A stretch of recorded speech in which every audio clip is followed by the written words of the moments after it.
Welcome to a ride on the outside. MMA is full of people on the inside, but what about the ones that watch from beyond?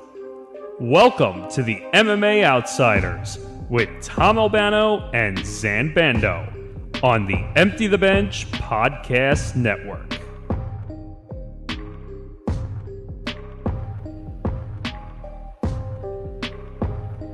Yes, it's time for another edition of the MMA Outsiders. It's episode number 20. It is a mini-sode of sorts. We're going to be short. I shouldn't say short, but we're going to be shorter than what you're pretty used to with the MMA Outsiders. But it is that time of the year. It is the holidays. It is craziness. Tom Albano here along with Zain Bando. And we are in the closing days of 2022. The UFC has officially closed out its calendar year. We do technically have one more fight card on the books on the day, that honestly should be synonymous with mixed martial arts, New Year's Eve. And we will be talking about Bellator versus RIZIN. We will go over, however, the UFC Vegas 66 main event and co-main event. Before we do anything, however, as usual, make sure you hit that like button. Make sure to subscribe. Hit the notification bell so you get notified of everything here on the Empty the Bench Podcast Network. Not just MMA Outsiders, but Empty the Bench, Beyond the Bench, Living Life, Fruity Cereal, and more. Most of our shows here at the network, of course, are on their little breaks. We have best ofs that are being released. Holiday specials are being released. Us here at the MMA Outsiders, like I said, our calendar goes on because the MMA calendar is a little weird. As I made mention last week, we are doing a mini show this week going over just the Bellator and UFC Vegas 66, of course, and the Bellator RIZIN card.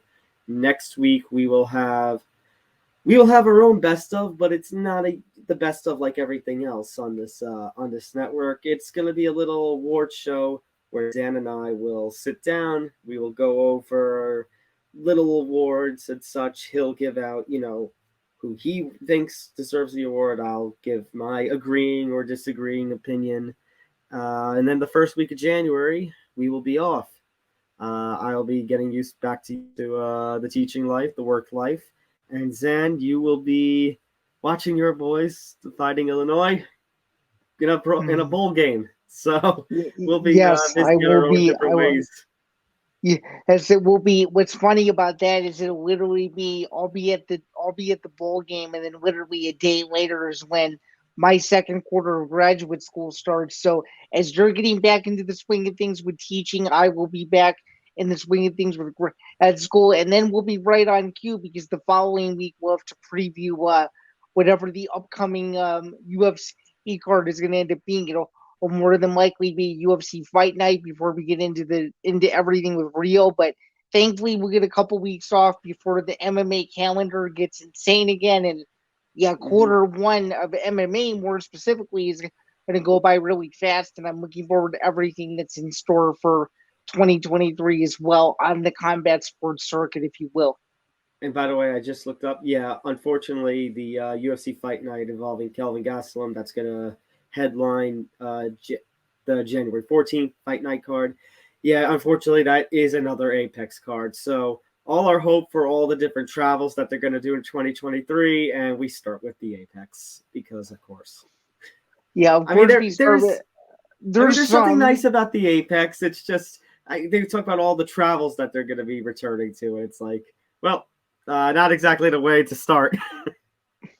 No, and it would be the most peak UFC thing ever if they started at the Apex in 2023 and of course ended at the Apex in 2023.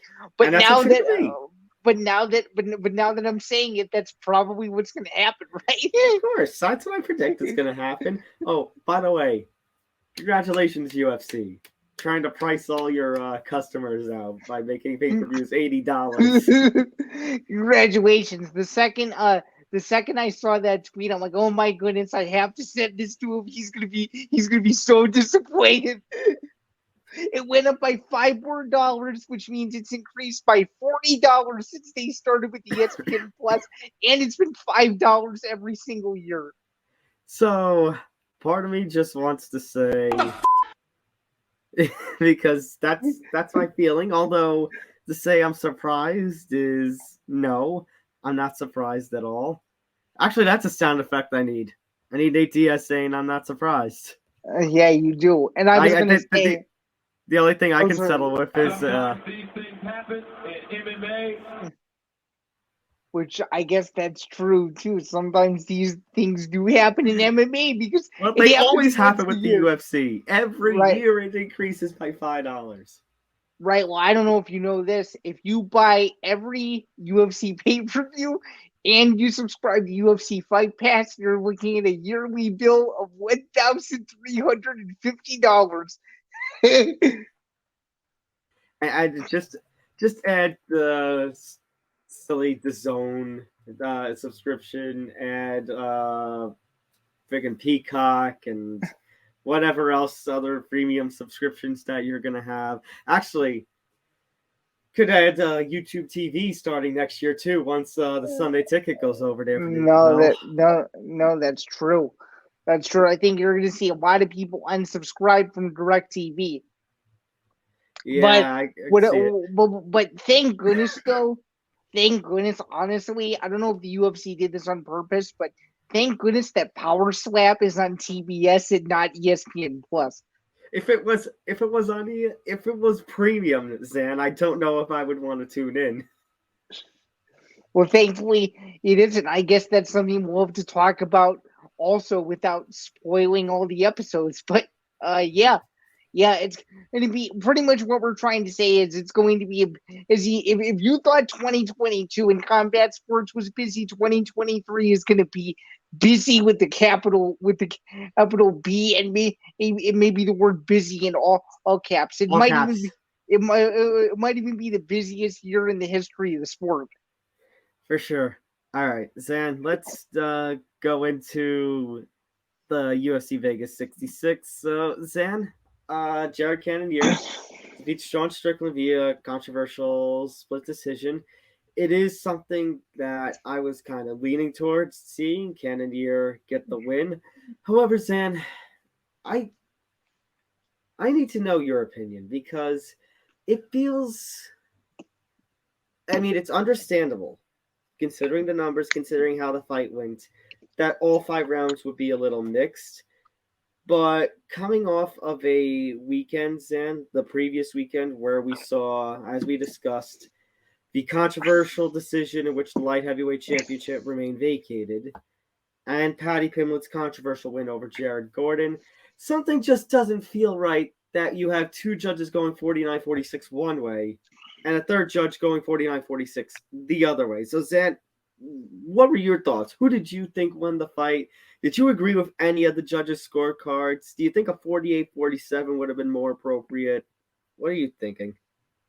It's a good question. I'm just going to be very transparent and say that this is the only fight on the main card that I saw live. I caught some of the prelims, but this is the only main card fight where I tuned in and watched it in full while it was actually happening. And I will say, in real time, the eye test told me that Cannonier won 3 rounds to 2, and it was 48-47.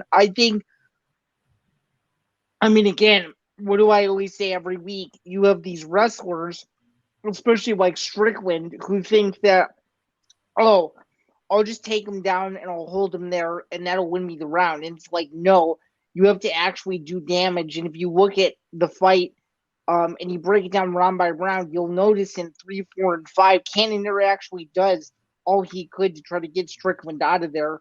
And I think it just shows how tough Strickland is, because Strickland could have easily just said, yeah, I'm not gonna even pursue winning this fight, but he stayed in there the best he could, and he thought that he could win with his wrestling. As I said, he wasn't able to do that. And I just think Cannonier's length and reach really kind of played a bigger factor than what I expected. And I think as lackluster as the fight was at times, I thought Cannonier looked very impressive. It's not a knock on Strickland either, but when you have guys hurt or on the verge of being hurt, you got to go in and finish. And Strickland was unable to do that, and it was just one of those fights where you wish you would have saw a little bit more out of Strickland, considering how fired up he was to win that fight and stay in that mix. And he can complain about the judges all he wants, but at the same time, this is the game that you play, as Dana White always alludes to. Don't leave it in the hands of the judges, and things like that won't happen. But to answer your initial question, I do think 48-47 was the correct score in my personal opinion, and I don't think 49-46 is justified either way, but I do think the judges got the rightful winner in that aspect. I mean, I could have seen it going either way, the 48-47. Like I said, it just feels very weird with the 49-46, but to go off of what you were saying, I guess it comes down to what we talked about last week. Now, over the week leading up to this fight night card, after coming out of the whole judging controversy from 282, because if you remember, I asked you, Zain, about effective striking, effective grappling, how you saw the different rules and whatnot. So it seems like most people see it as effective striking or effective grappling. Like striking, I asked about last week if we thought it was striking and then grappling, or if it was a combination of both. It seems to be a combination of both. So basically what you're saying is the striking of Cannonier and the power, because it definitely seemed like Cannonier was landing the more powerful punches. Regardless, he was, as I said, he was literally trying to put Strickland out, whereas Strickland tried to play it safe and not let his hands go and try to wrestle him the whole fight. And as you and I both know, that didn't work. I mean, the way that you describe it, Zain, actually makes me think back to the second Johnny Hendricks versus Robbie Lawler fight. That Robbie Lawler just seemed to be doing more in that fight, while Hendricks just seemed to be try to, get out of there with his championship essentially, and not win the fight. Right. I mean, does it warrant Cannonier to get a number one contender fight? No, but does it at least keep him in that conversation going into next year? Absolutely. For Strickland, though, in my opinion, his stock just plummeted with that. You think that him losing to Alex Pereira was bad? This loss just tanked his stock to where, in my opinion, if he doesn't win 2 or 3 in a row, he's not going to be looked at as the same fighter that he was maybe a year and a half to 2 years ago, even. I do think, regardless of, if you thought Strickland got robbed or not, I do agree on that it's not good for him, especially because now the pressure is going to be on him in his next fight, regardless of who he gets. And there are a lot of hungry, up-and-coming guys just under him, if not just under him at the UFC middleweight division, because, look, right next to him.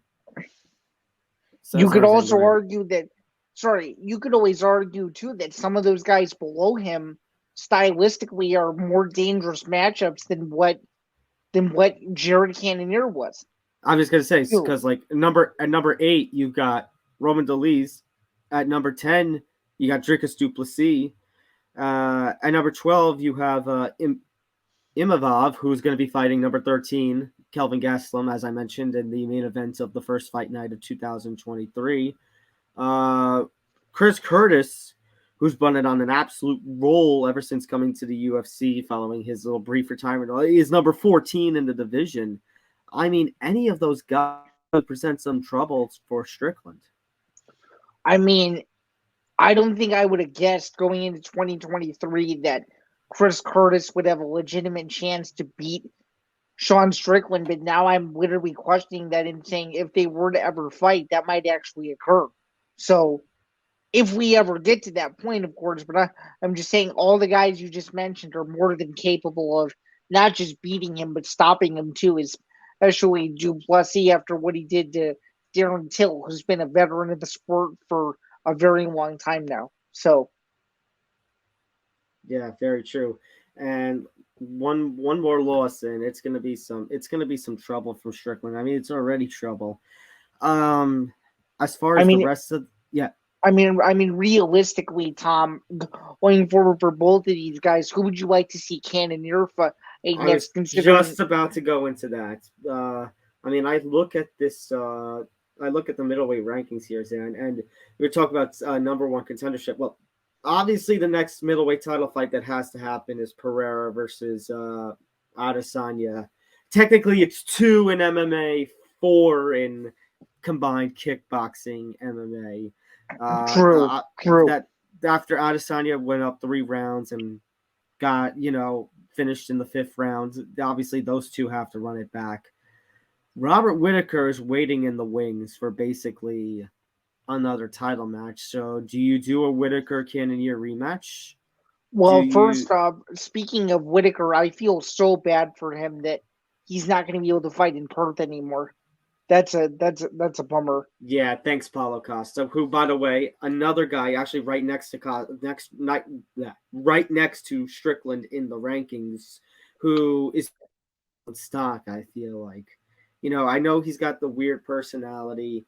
That's kind of the attention on Twitter, but I feel like he's not doing himself any favors with UFC management. As much as UFC brand can be annoying, I feel like it's not doing the favors. So, I mean, Strickland. Costa, you could even throw Cannonier in there, and that maybe his next fight, you try to throw Cannonier to somebody like a Dolise or a Duplessis. I mean, would you like to see Cannonier versus Costa? I guess I could see it. I could see them making that fight too. I don't know. We haven't had Cannonier Costa, have we? I don't think so. Not that I can recall. Yeah. So actually, Zain, something interesting in his post-fight press conference. I'm looking at headlines from MMA Mania. Cannonier said he would jump in and rematch Whittaker after Costa just basically abandoned his spot in Perth. Cannonier said he's willing to jump in. That's interesting. I mean, it looks like they're moving Whittaker according to his Instagram video that he posted shortly thereafter, but if they can keep him as the main event in Perth, which is what, or excuse me, not the main event in Perth, but the co-main event in Perth, that would be super ideal considering who's at the top. So, yeah, so I'd say one of those guys. I said for Cannonier, maybe Whittaker or Costa. As far as Strickland goes, like I said, I could see Strickland being fed to one of these up and comers, a Dolise or Duplessis, as a big test next. And if Strickland loses that next fight, it's gonna be trouble for him. Well, yeah, because what is that? 3 losses in a row, or is that 4? It's 3, right? I think it's 3. Yeah, and usually when you go on a 3-fight losing streak in the UFC, that means you're getting the boot. So, I mean, obviously he wouldn't as a ranked fighter, but yeah, just double checking. It would be 3 losses in a row. Okay, interesting. But yeah, I think the middleweight division, there's a lot of different ways you could go with who the rightful winner of Adesanya versus Pereira would be, but I do think Whittaker still has to stay in that conversation. And hey, if Whittaker and Cannonier fight again, which they did 2 years ago, I do think it would go a little differently. So I think it would be a lot more competitive. Absolutely.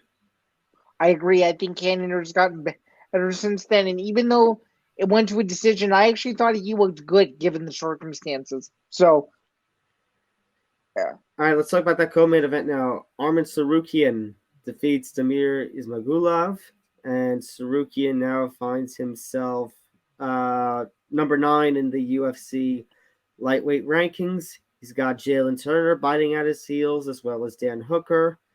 And then Ismagulov is at number 12.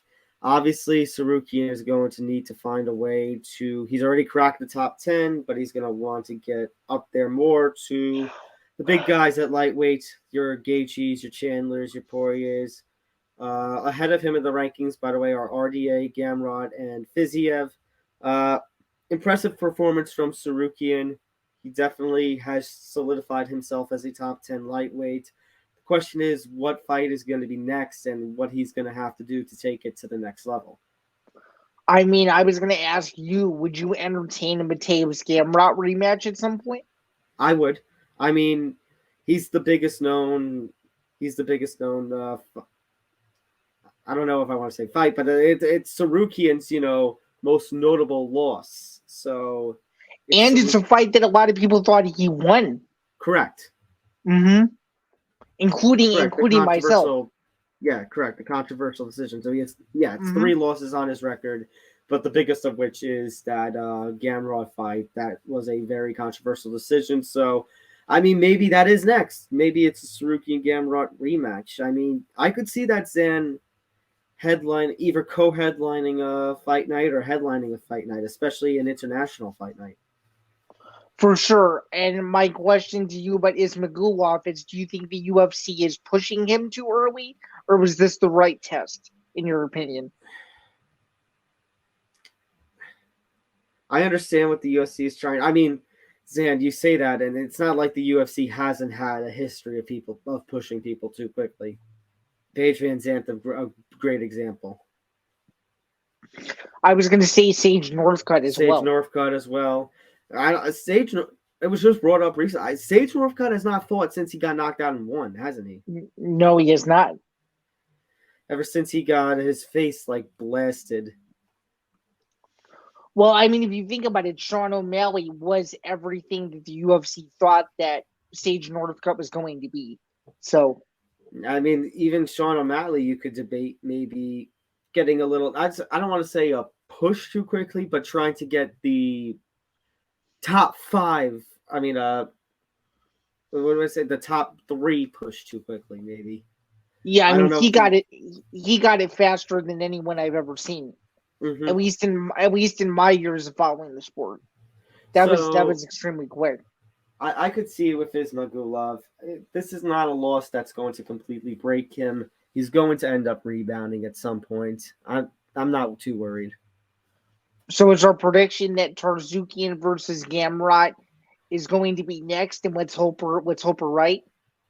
I'd say so. Yeah, hopefully they can do that fight in March or April again, as you said, on an international card. You know what would make sense to me, Tom, is if they went back to Singapore again and they headlined that fight in Singapore. That would be, I think the fans would love it over there. I would love a UFC card in Singapore again. I mean, one championship is coming over to the US. It would only make sense if, in that same year, the UFC goes back to Singapore. Very true. Very true. But yeah, was there anything else on the card that stood out to you? By the way, on my Twitter picks, I went 9-4 for this card. I did pretty well. Nice.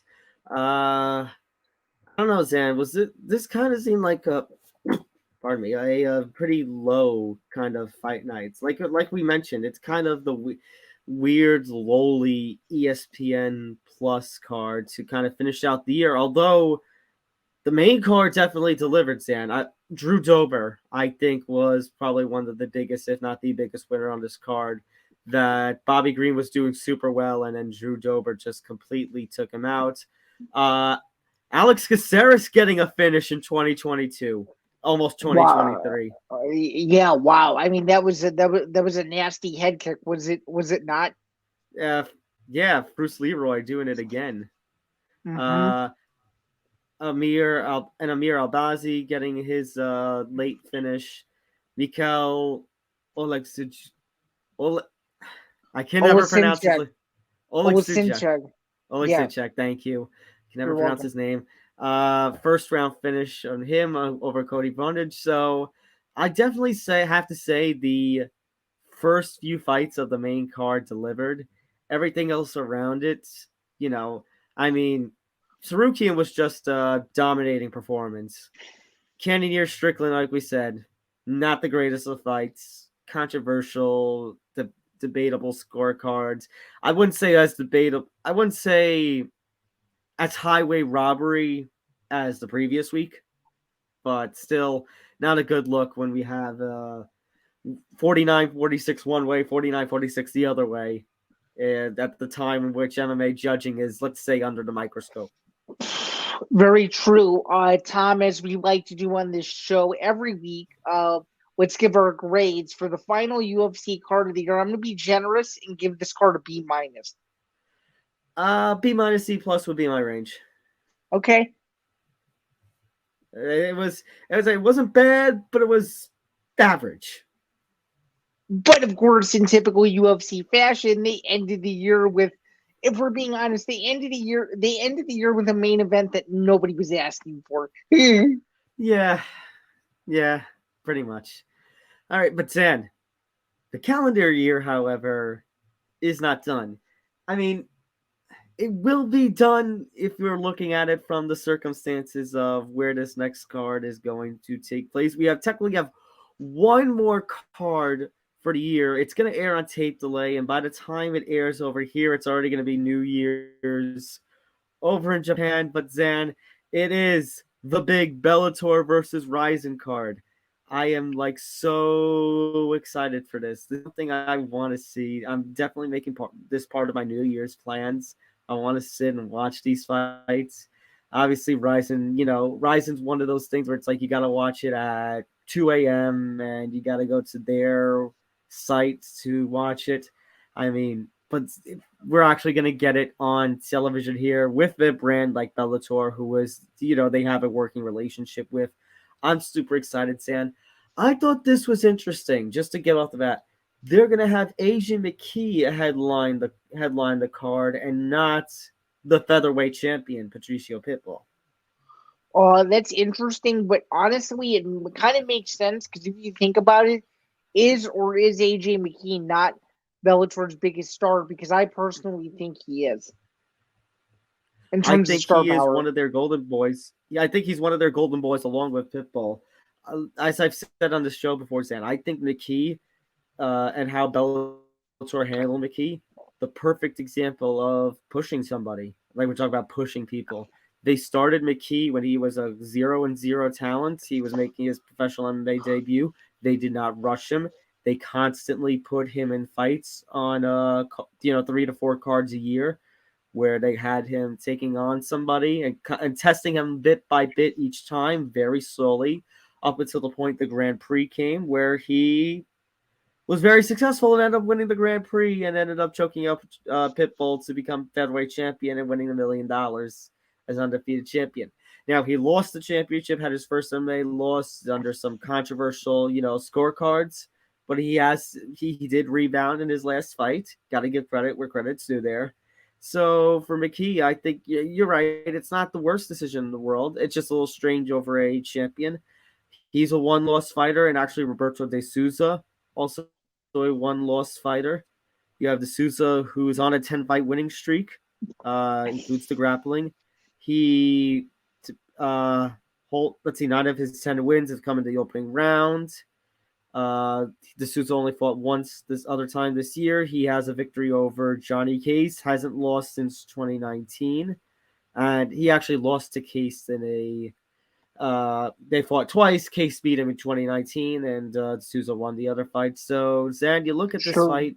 Who are you giving the edge to, McKee or Souza? To help you out a little bit there, my guy, I did some research for you on De Souza, and I was reading your notes. I just read them out loud here. First up, what did you think of how I broke it? How I broke it down?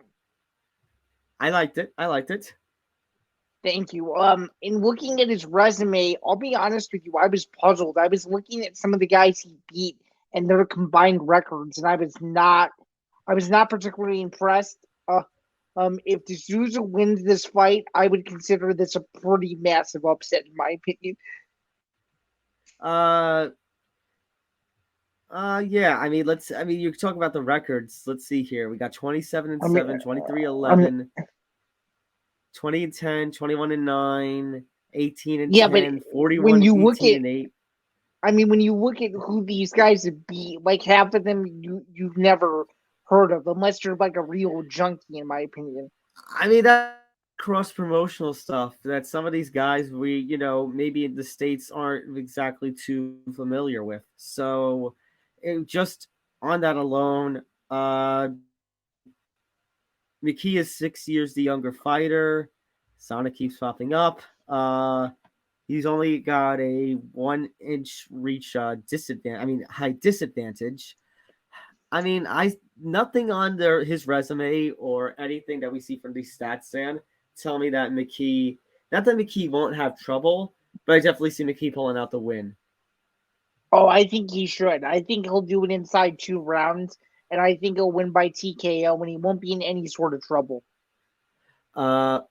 I should clarify, by the way, for those who aren't sure about the rule set. So they are going to follow the unified rules of mixed martial arts. However, they will not be in a cage. They will be competing in RIZIN's ring format. Yeah, and you want to talk about old school throwback? It'll make me feel like I'm watching a Pride event. Pride Championship. The two Pride the Pride event that they had in Las Vegas before their closure. Yeah, that's true. Was it their Pride 32? Yeah, it was. Infamous or famous, depending on how you kind of look at it, was Pride 32. It was their first ever event on U.S. soil, and it went off without a hitch. And For it sure. was their final event ever, which kind of was sad because we were promised, there's going to be co-promotion of Pride in the UFC, and then of course that never happened. So, yeah, And then this is as close as we're going to get. And then, of course, in typical Dana fashion. Why the fuck you lying? Why you always lying? Oh my God! Stop you fucking lying! Co-main event. He sure did lie about that one. That's for damn sure. Co-main event: Patricio Pitbull, featherweight champion, taking on Kleber Kolky-Ertz, who, Zan, if I'm not mistaken, isn't he RIZIN's featherweight champion? Yeah. Yes, he is. He is the featherweight champion. Yeah, he sure is. So, but that's why I was saying before it was a little weird. It's like, isn't this supposed to be a champion versus champion fight? I was going to start reading off the thing that I have here. 31-5-1. He's won his last 7 fights. All 7 wins and his win streak have come in by submission. He fought Miguel Torres towards the end of Torres' run and defeated Torres. His last fight, funny enough, Zan, his last loss, somebody we just made mention to on this show, Mateusz Gamrot. Yeah, I found that to be really weird. This guy actually has way more experience. You got him in KSW and RIZIN. Trying to see. I thought he had a fight in 1 championship. No, but he did have one in Deep Impact and Heat in Japan. Yeah, okay, there it is. The One Japan series. Yes, he did have a fight in 1. Yeah, this is a legit test for Pitbull and someone that should not be taken lightly at all. Yeah, he's off 3 victories in 2022. So, I mean, you've got grappler versus grappler here. You got jiu-jitsu versus jiu-jitsu. So any of you who are big grappling fans out there, I'd say recommend this one, wouldn't you? Yeah. Well, we know this for sure, unless the MMA gods hate us or something. But I think I can say, Tom, with 99% certainty that this fight is going to end in some sort of submission either way. Yeah, someone's either tapping out or going to sleep in this one. I have to give the slight edge to Pitbull based on Bellator experience, but don't be surprised if he gets beat. I was gonna say, for some reason, I get some inkling in my stomach that Earths is going to pull something out of the hat. I mean, remember when Kyoji Horiguchi submitted Darian Caldwell when Caldwell went over for Bellator RIZIN? I mean, for RIZIN 20? I do, yeah. And that was for RIZIN's championship at that time, which he would go on. Caldwell would go on to lose in their rematch at Bellator's on Bellator home turf at the Garden. Wasn't that card like in 2018 or 2019 that Asian 20 show? That was 2018, and then the rematch at Bellator took place in June of 19. Jeez, that makes me feel old as an MMA fan. It's so scared. I remember when that was the whole big thing, and now we got Bellator RIZIN, which is good to see. We haven't seen this in a while because of the pandemic, but all of a sudden now Pitbull and Herbst are going to be the champion versus champion matchup.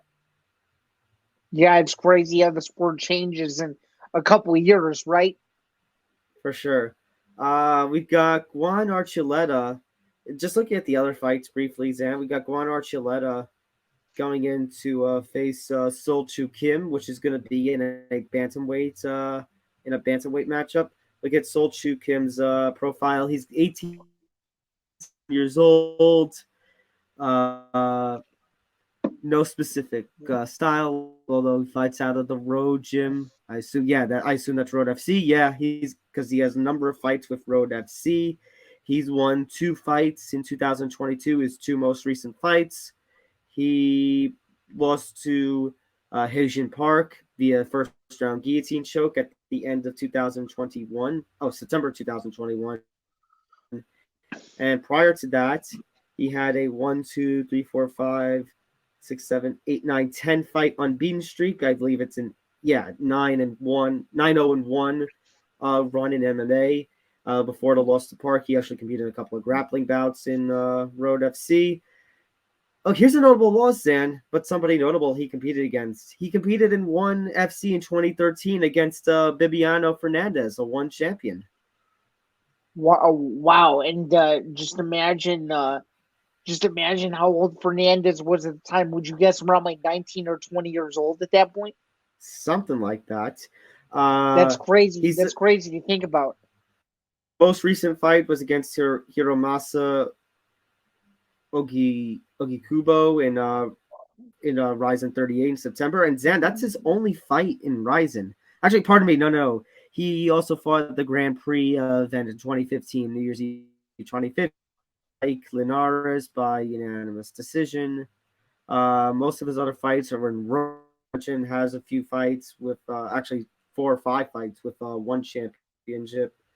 So not a lot of RIZIN experience, but a lot of MMA experience. The level of competition he's facing, 25-5-2, 9-1, 8-1, 29-16-11, 17-3-1, 7-5-0. Of his 18 wins, and 6 have come by KO, TKO, 5 by submission, and 7 by decision. So, this guy's a bit of an all-rounder from my research. Yeah. And was Park the same Park that competed in the UFC, or am I getting him mixed up with somebody else? I'm sorry, can you say that again? So you said that Sol Chu Kim beat Park, correct? That was one of his wins, right? Oh, Heijin Park? Oh, Yeah, Heijin yeah. Park? No. Yeah, is that the same? No, Heijin Park's only the... a 9-2 fighter. That's what I thought. No. Oh, okay. But yeah, I mean that's definitely an interesting run. It's weird the mix of records of guys that he's fought. He goes from fighting a 25-win fighter to only fighting a guy with 12 fights is a little bit strange, but I guess that's what happens overseas, right? Yeah, a little different. Juan Archuleta though, Zan. I mean, not on the greatest of runs. He's lost 2 of his last 3 fights. He had a rebound performance in his last time out, which was needed. True, he sure did, and he needed it badly because otherwise he would have put himself in kind of a not a black hole, so to speak, in featherweight, but a hole that would have been too hard to take out of. Is this to the point where you would give Kim the edge here? Or is that asking for too much for Kim? No, I think it's too much. I think Archuleta wins a close decision. Yeah, I'll say Archuleta wins a close decision, but I wouldn't be surprised. This is one that I would not be too surprised with if Kim got the nod, but I'll still say Archuleta here on this one. Looking at our 2 more fights to look at, we got Kyoji Horiguchi versus Hiromasa Ogikubo. So actually, Ogikubo I just had mentioned when we were talking about Sol Chu Kim. Now I want to make a clarification, Zan, because some people who may not follow RIZIN too much, but as we just mentioned, Kyoji Horiguchi, I mentioned him as RIZIN's representative when he was fighting Darian Caldwell back in 2018, 2019. So after Horiguchi's injury, while he was on the shelf, he was negotiating new deals, and those of you out there confused, Zain, you'll back me up. He signed a new contract that he is a Bellator fighter. RIZIN, he could still compete for RIZIN, but he is a Bellator contracted fighter. So he will be representing Bellator in this interpromotional warfare. Correct. Although he has fought for both promotions, which is indeed true. But yes, you are right. He is a Bellator contracted fighter. Yes. I mean, this reminds me, Zain, of like this feels like I would make a joke for the pro wrestling fans out there. It's like when they did the invasion angle with the WCW into the WWF. It just, it feels like a fighter transferring from one brand to the other. Like, wait a minute, he doesn't compete on this show. Well, now he does. He is Bellator contracted, even though he competed for RIZIN before. A little strange. Ogi Kubo. Let's have a little discussion about Mr. Ogi Kubo. As I mentioned, actually, that fight against So Chul Kim in September was obviously his most recent. Tom, I'm sorry to interrupt. Can you scroll down a little bit? Yes. To give their little information, Ogi Kubo is 25-6-2, 35 years old. He's 3 years, actually closer to 4, older than Horiguchi. Horiguchi will have a 2-inch height edge and a 1-inch reach edge. Ogi Kubo, as I mentioned, Sol Chu Kim was his last fight, RIZIN 38, where Kim was to sit. However, he's competed RIZIN since RIZIN 11. Actually, Zain, Ogi Kubo competed on one of the last seasons of The Ultimate Fighter before they took their break. He fought in this is July and August of 2016. This is season 24. So would this be? I'm trying to think. Who were the coaches of that season?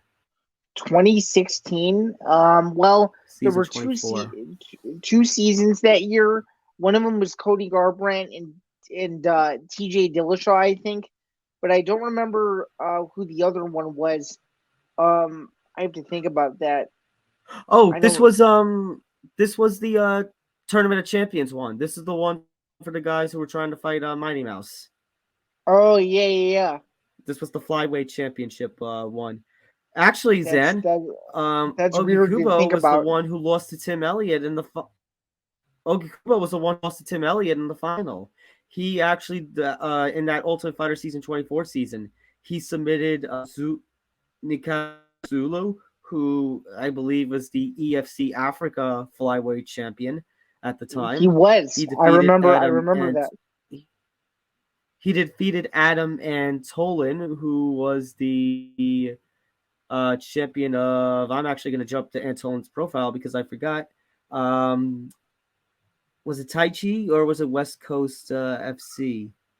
It was Tai Chi PF. That's what it was.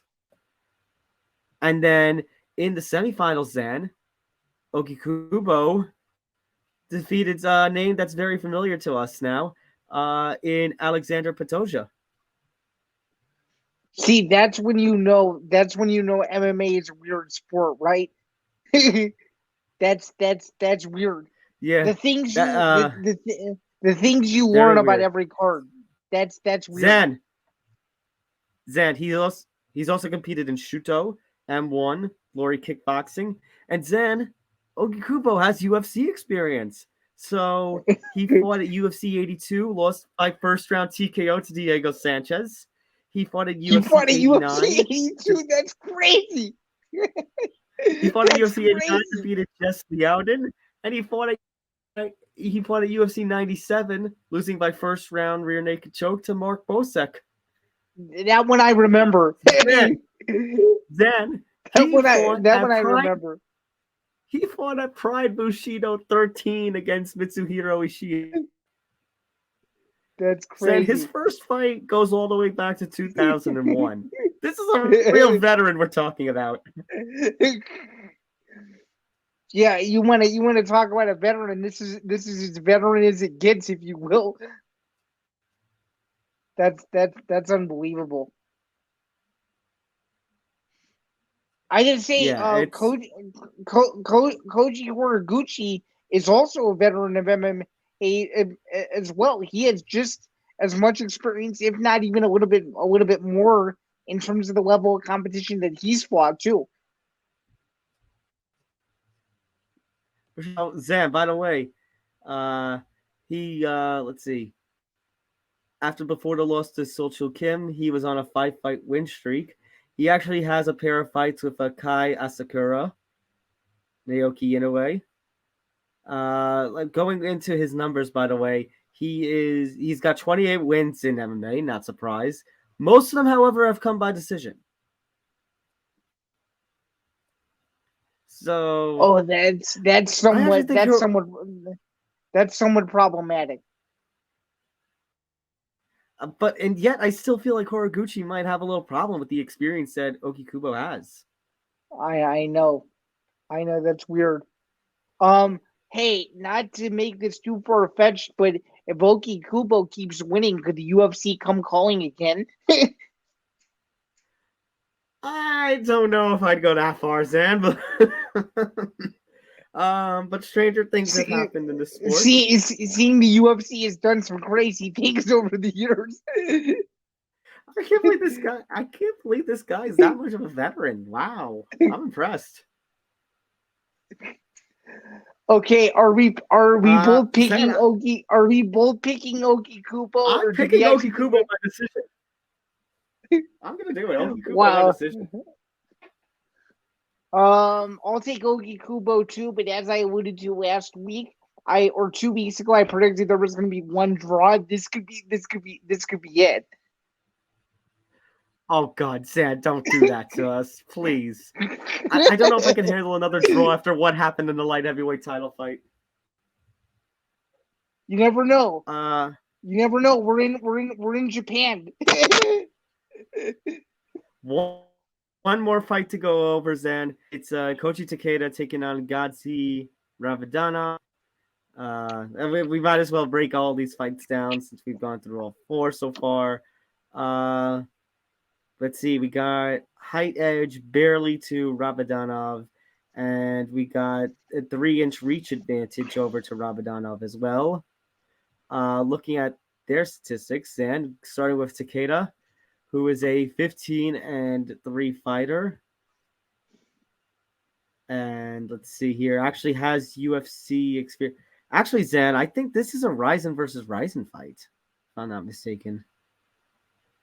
Sounds you have, correct.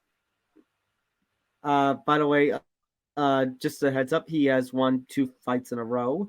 He has won 3 of his last 4, and 1, 2, 3, 4, 5, 6, 7 of his last 9. Zan, some of the guys he's faced recently: Johnny Case, Spike Carlisle, Noah Bay, Zach Zain, Yusuke Yachi. He's fought Damian Brown. And he's competed mostly for Deep Impact and RIZIN, so he is a purely Japanese There's a talent. couple. Gazi There's a Rabadana. There's a couple UFC veterans on that list. Oh, pardon me. Rabadanov is representing Bellator. He actually fought in July at 283, defeating Bobby King, defeated J.J. Wilson. This is only his 4th Bellator fight. He defeated Bobby King, J.J. Wilson, and Daniel Carey. Prior to that, was competing in the EFC. I want to check if this is EFC. Is this Khabib's EFC? Yeah, this is Eagle FC, or if this was EFC Africa. It's the Khabib's Eagle FC. Most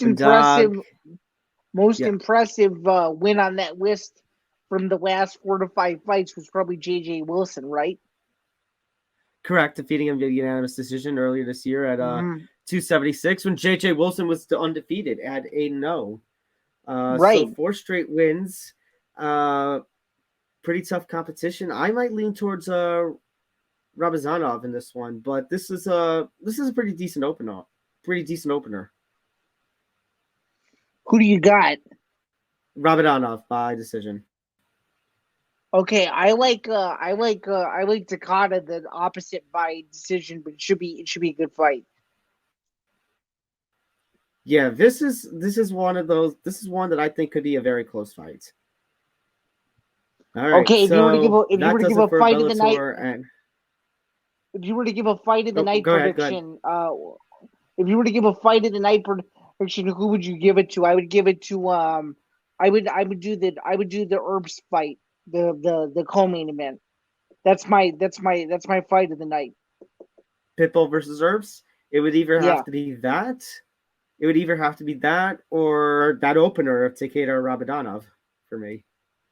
Yeah, if that fight is awesome, I think you and I are going to be pretty happy about that. That's for sure. For sure. All right. Thank you very much for tuning into this little edition of the MMA Outsiders. Don't forget to like and subscribe. Hit that like button, subscribe button, and the notification bell so you get notified for everything, not just all the MMA Outsider shows, but Empty the Bench, Beyond the Bench, Game On, Living Life, Fruity Cereal, 5 More Minutes Mom, so much more here on the Empty the Bench podcast network here at the ETB. Don't forget to follow us across social media. You can follow the network at ETB Network across Facebook, Twitter, Instagram, and TikTok. Don't forget to follow us personally at MMA Outsiders ETB, Facebook, Twitter, Instagram. That's Zain. You can follow him at ZanBano99. You can find his work over at bjpen.com. I'm Tom Albano. You can follow me at Thomas J. Albano at Tom Talk Sports 9. You can find my work over at Fansided MMA. Fansided just published its year-end awards. And Zen, next episode, we'll give out ours. We'll talk about our opinions for Fighter of the Year, Event of the Year, and all that. That's for sure. I'm excited to go through all of those with you, and it'll be interesting. I have a little game that I haven't proposed you yet on predictions for 2023, but I think you're gonna like where we're gonna go with it. So stay tuned for that. But yeah, thank you guys again for tuning into this episode, and thank you guys again for tuning into the show. This is a newer venture that we started back in July, and we hope you guys like the content that you've seen so far. We'll hope to get some more live events in the new year, but until then, enjoy the award show. And then after that, we'll see you guys in 2023, where we'll break down everything in the world of MMA, because I'm sure within 4 weeks it's going to be crazier than what it is right now. So for sure. So for all of us here at ETV Network, and especially Zen and I here at MMA Outsiders, since this is December 23rd, tomorrow is Christmas Eve, everybody please have a Merry Christmas. Obviously, we're in the time of Hanukkah as well. Happy Hanukkah, Happy Kwanzaa, whatever you celebrate, happy holiday season, and have a happy new year. We will see you for the award show next week, and after that, we'll see you in 2023. Enjoy the Bellator RIZIN show, and until next time, guys, take care. And don't forget, if you need a New Year's resolution for 2023, be Joe Piper. Be Joe Piper. Happy New Year, guys. Happy holiday season. Happy holidays.